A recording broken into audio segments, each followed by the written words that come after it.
faire, sauf que ces conditions, sur le terrain, c'est très compliqué de les réaliser. Et donc, l'ensemble de ces contraintes qui sont imposées pour la sécurité de tous, elles sont pas réalisables. Elles sont pas réalisables à plusieurs niveaux. D'abord dans les délais, parce que c'est une organisation spécifique, c'est un horaire, des horaires à refaire, c'est du matériel et des nouveaux comportements adoptés. C'est aussi dans les conditions actuelles, au niveau des mètres carrés dans les locaux. Enfin, je sais pas, il faut aller voir certaines écoles à Bruxelles.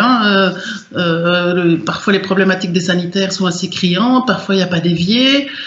Et surtout, il y a du personnel, il y a un manque criant de personnel de nettoyage dans les écoles. Ils sont systématiquement sous-effectifs, chroniques, déjà avant, en temps normal déjà. Donc ici, ça va poser vraiment des problèmes. C'est ce que tout le monde relève.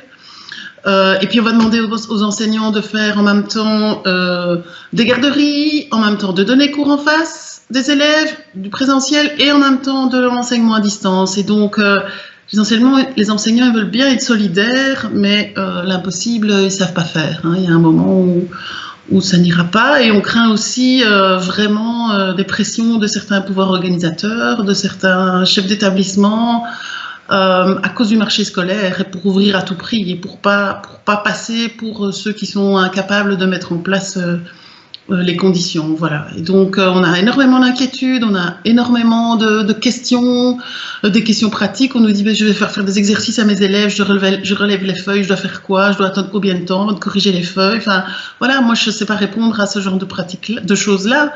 Et donc moi il y a deux choses qui se font de notre côté. La première chose, c'est que toutes ces questions pratiques, je pense qu'il faut les renvoyer aux directions et aux pouvoirs organisateurs.